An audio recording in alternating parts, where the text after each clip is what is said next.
Hello, I'm Nick Hytner and I'm the director of the National Theatre, and I'm going to take you on a tour of the National. We're going to see our three theatres, the Littleton, the Cottesloe and the Olivier. We're going to go backstage and we're going to go to the workshops, so come with me. In the summer, we can turn the square outside the theatre into a fourth auditorium. We can also put up installations here. You can see this very beautiful and elegant three-piece suite covered in astroturf, which is our current pride and joy. Hello, how are you? We also have a festival of outdoor theatre called Watch This Space. As director of the National, obviously my main responsibility is planning the repertoire, and I direct some of the shows myself. But it's important that I keep in touch with some of the nuts and bolts issues. And top of the agenda is how many tickets we're selling. Box office always seems to be at the front of our minds. Here's Andrew, who's part of our box office team. Hi, Andrew. How are we doing in the Littleton tonight? Looks like a full house this evening. Well, there's never any better news than that.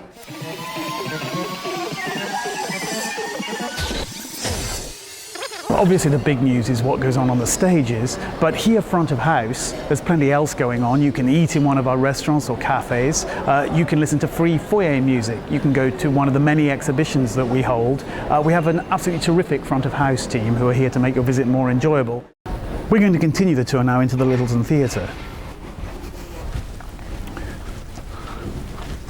The Littleton's a conventional proscenium arch house.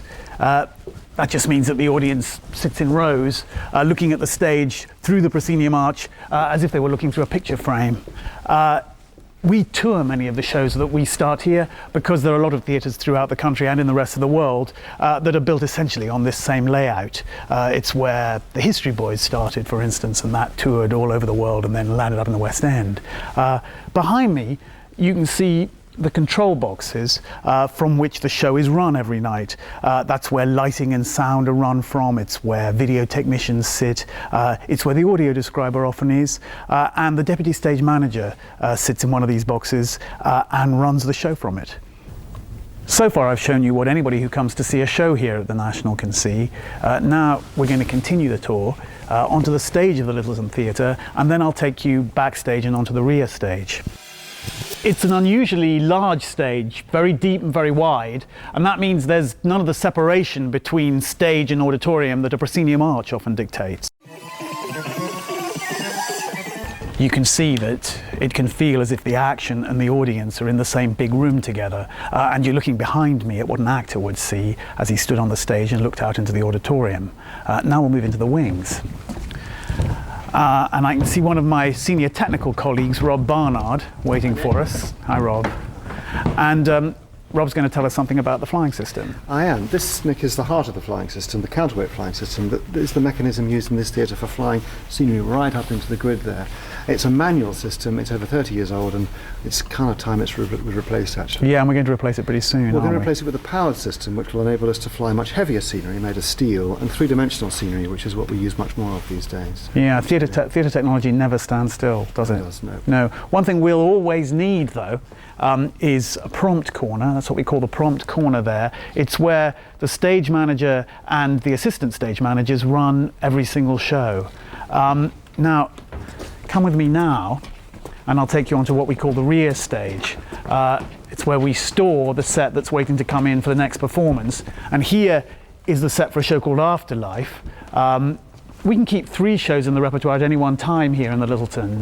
There's always one show on the stage, of course, one waiting here on the rear stage, and we have a large area on the side stage, and this is the set for a show called Never So Good.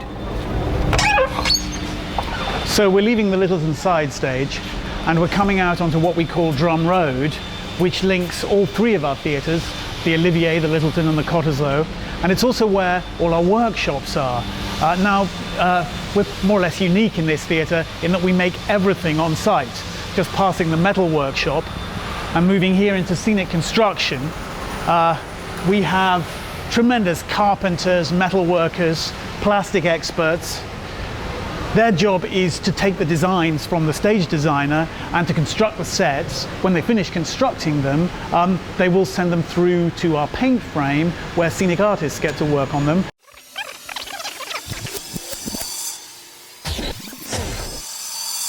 Here we are in the paint frame, which is where all our scenic artists work. And over here is a legendary scenic artist, Hilary Vernon Smith, who's in charge of the paint frame. Hello, and Nick. Hilary, maybe you could tell us a little bit more about what goes on here. Yeah, sure. We have a team of 6 scenic artists who work here, who paint big backcloths and all the scenery that is made by the carpentry and metal workshops. This might include texturing to make things look like concrete, or wood graining, marbling. In fact, anything that the designers require us to do, we will attempt to do, so that we produce an effect that they require to be seen on stage. The prop making department, we have real artists and craftsmen who work here making the props.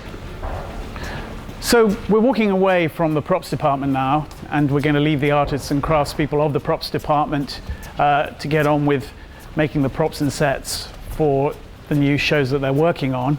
And we're going to go into the rehearsal room, and this is rehearsal room 1, which is almost the size of the Olivier Theatre and has many of the features of the Olivier stage, including a revolve, which is very useful. We often use the revolve in the Olivier Theatre.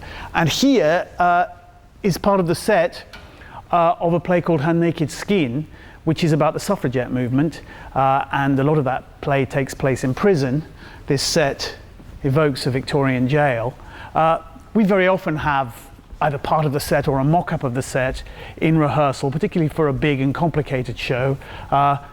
Takes a while for actors to work out the challenges and problems of a big set.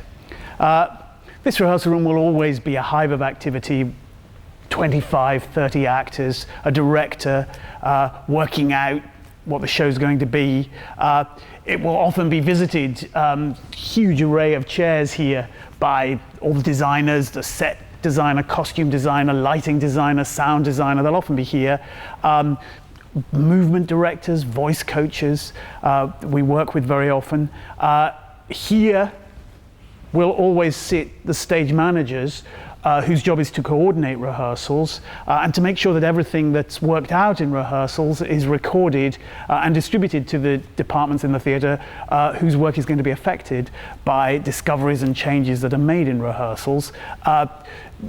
Most of the best stuff happens in rehearsal. A lot gets worked out beforehand, but even more emerges as the actors start to grapple with the play that they're working on. So, rehearsals are about to start, and we'll continue the tour to the Cottesloe Theatre.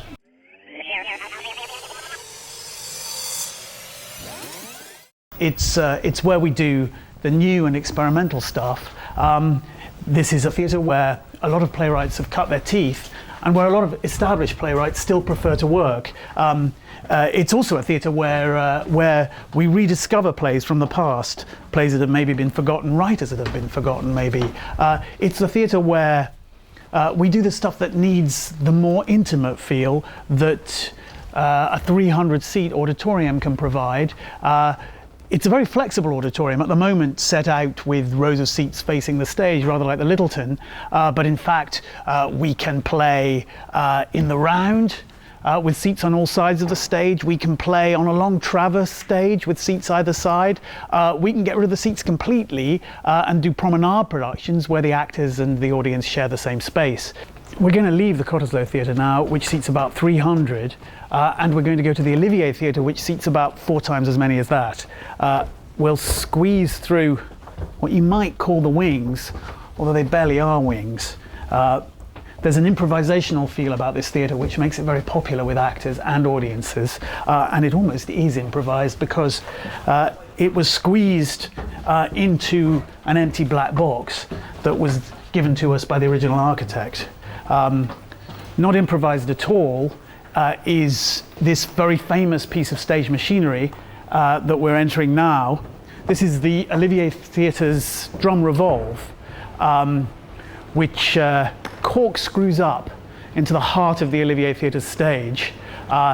It can deliver actors, it can deliver furniture, it can deliver entire sets onto the Olivier stage, and it's absolutely essential if you're doing a big epic piece, like for instance the two-part adaptation we did of the Philip Pullman novels His Dark Materials, where entire worlds came up on the drum revolve as if by magic and arrived in front of the 1,200 people that the Olivier Theatre can seat. This theatre is based on the great classical amphitheatre at Epidaurus, and it's a development of the Greek ideal of the entire community coming together to see itself reflected on the stage. It's where we do the great classical epics, it's where we do Shakespeare, and it's where we do the most ambitious new plays, the plays that debate the state of the nation. You can see part of the set on stage at the moment for Bernard Shaw's play Major Barbara, a play about the arms trade and about our responses to poverty. It's a huge challenge for actors, this theatre. It requires great imagination, tremendous precision, and quite a lot of vocal muscle. It requires great vocal skills. The only real way of experiencing live theatre is to be here on the night. No two performances ever the same, and I hope you'll come and I hope to see you.